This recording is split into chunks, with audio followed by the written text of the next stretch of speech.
A kite is 40 feet high with 50 feet of cord out. If the kite moves horizontally at 5 miles per hour directly away from the boy flying it, how fast is the cord being rolled out? So the first thing we need to do as usual is we need to draw this equation. 5 kite daw, 40 feet high. So this is the boy. Ito yung boy natin. And meron daw siyang kite na 40 feet 40 feet high. So, ayan. Ito yung kite niya. And yung height is 40 feet. Dito. Okay. 40 feet high. Then, with 50 feet of cord out. Dito yung cord out na 50 feet. Yung nalabas. As of the moment. Yung na-cord out na. Then, we have a if the kite moves horizontally at 5 miles per hour, ito yung kite moves, may wind, the wind blows out, and the kite moves horizontally at 5 miles per hour daw. Yan, so dito yung 5 miles per hour. Yan.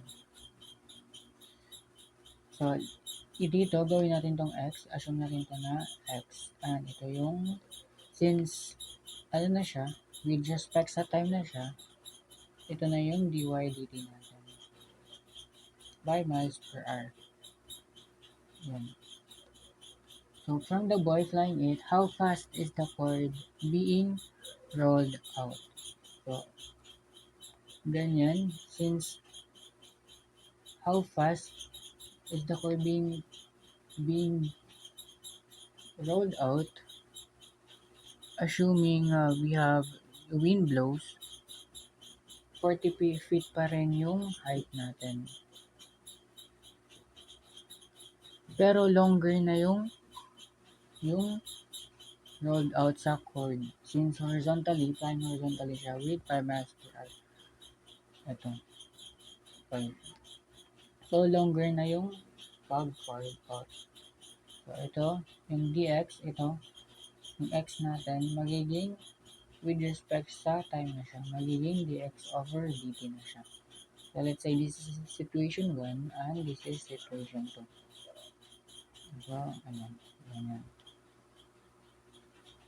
So, we have a triangle, may triangle pa rin. We can use the formula of Pythagorean theorem. Ito, na yung x squared is equals to 40 squared plus y squared. Then, derive natin 2x equals to i-multiply natin siya sa with respect sa time pala. dx over dt equals to 0, constant, then derivative of y squared is 2y times dy over dt. Ayan. Then, pwede natin makancel yung 2.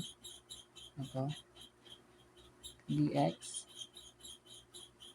derivative of x with respect to time equals to y. So, divide both side by x para dx na lang natira. Dito magiging y over x times dy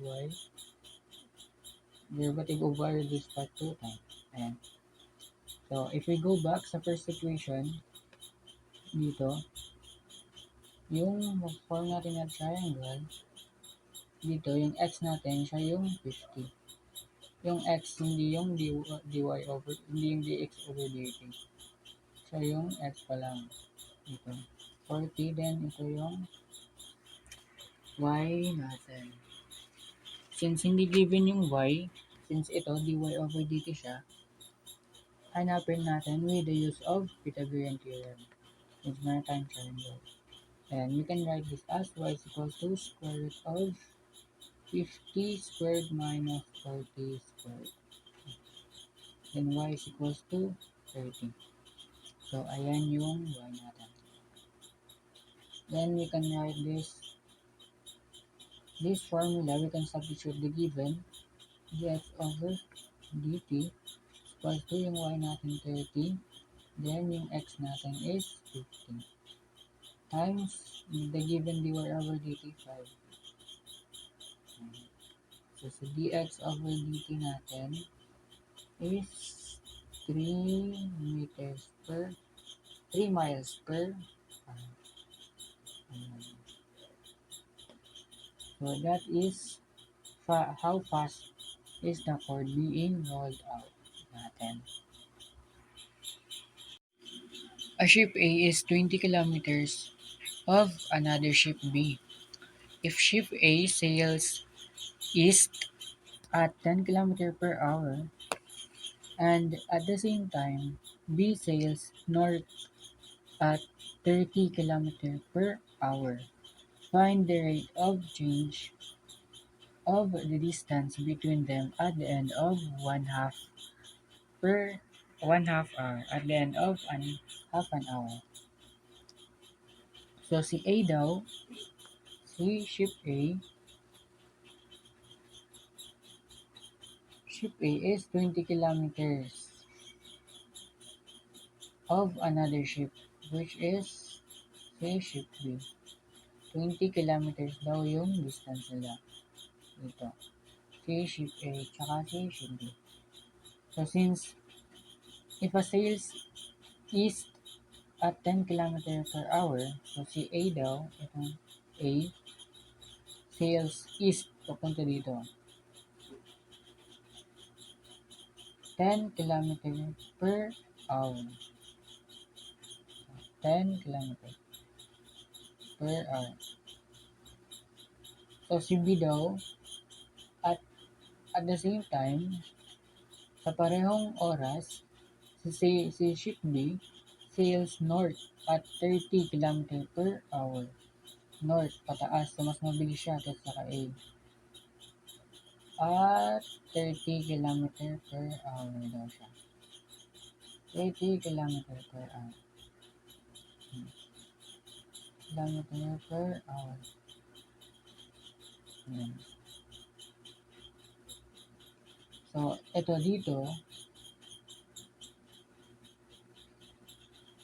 find the rate of change of the distance between them at the end of 1/2 an hour. Since mas mabilis si B, 30 km per hour siya, at saka si A, 10 km per hour lang, hindi sila mag-meet. So, hanggang dito lang. Let's say hanggang dito lang si A. So, let's say hanggang dito lang si A after half an hour.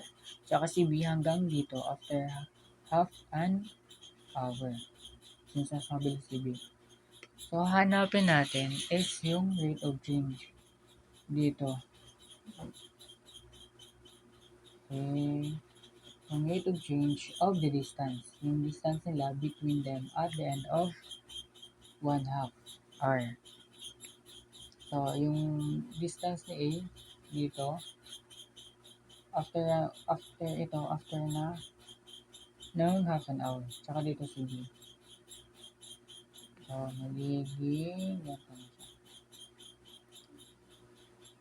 Ito yung after situation to, after half an hour na, ito. Ito yung hanapin natin ito. So, dito nag-end si A, tsaka dito nag-end si B. Ito yung hanapin natin. So, ito dito, we can put this as X. Since hindi pa natin ito alam. Since 10 km man, yung run ni A, ni ship A. Ito dito. Dito, let's say this is 20 minus X. Mas 20 km. Tsaka, we can put this as Y kasi hindi pa natin alam. Tsaka dito, yung distance na natin, kahit anong variable, let's say S na lang. Dito S. So, dito s, y, 20 minus x. Since we have a triangle, we can write this as s squared minus is equals to 20 minus x squared plus y squared. Pythagorean theorem. Now, yung mga given, sulat mo natin yung given. Itong 10 km per hour. Meaning, itong c dx over dt. With respect to time yung given. C 10 km per hour. Tsaka yung isa pang given na yung kay derivative ni y with respect to time, which is yung 30 km per hour. So, 3 dy with respect to time, so yung 30 km per hour. So, yung hinahanap natin is find the rate of change. Yung rate of change sa distance nila. So, dito, dito. So, yung hinahanap natin, itong magiging with respect to time na siya, ds over dt yung hinahanap natin. Nalagay natin dito, ds over dt. Ayan. So, derive natin to, this is what? 2s equals to 2. So, 20 minus x, subtract 1 sa exponent. Wala. 1 na lang, then itong derivative dito, 0, ito negative 1. So, multiply sa negative 1 plus 2y. Ayan. Since with respect sa time, multiply natin siya sa dy over dt. Tsaka dito din, ds over dt. Since with respect sa time na yung natin. Then, we can write this as, pwede natin makansel yung yan. So, ds over dt, ito, matitira pa tong s. So, i-divide na lang natin both sides by s. Equals to negative, i-out natin to. Ilagay na lang natin to dito, negative 20 minus x times dx over dt. Kung nakalimutan natin ito dito, dx, meron pa ito dito, dx over dt. Then, plus y, ito, multiply sa derivative ni y with respect sa time. Over, ito, s, since i-divide natin both sides, para yung matira na lang itong ds over dt, divide both sides kay s. And we have the given time. Yung time natin is 1/2 hour. Tsaka yung x natin, hanapin natin si x at si y.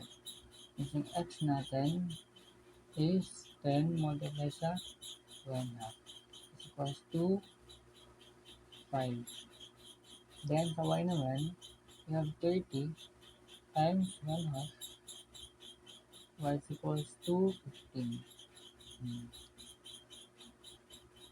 So, yung hinahanap na lang natin, we have x, meron na tayong x,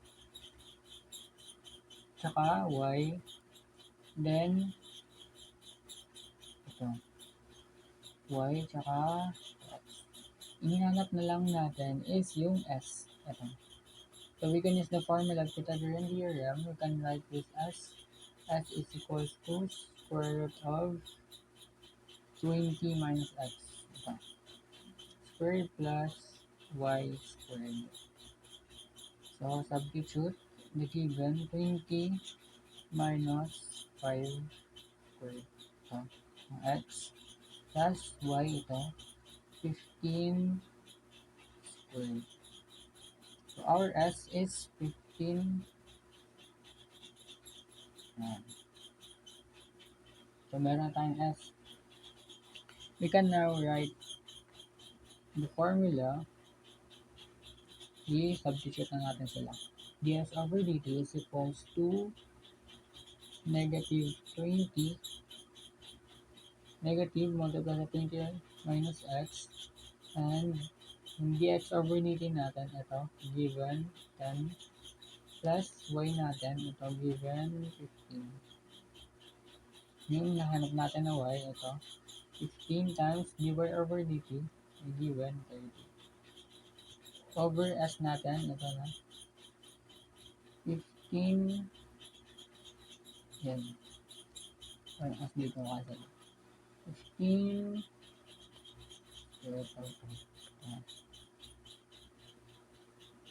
now, you can write this ds over dt is equals to, ito, 3 dito sa top, magiging 300 square root of 2 over 15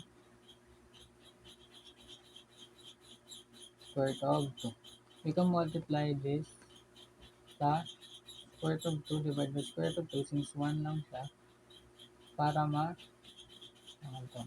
Magiging ds over dt is equals to 300 square root of 2, magiging 15 times 2 na lang siya. So ds over dt natin is 10 square root of 2 kilometer per hour, or if it's a decimal, 14.14 kilometer per hour. So yung rate of change natin.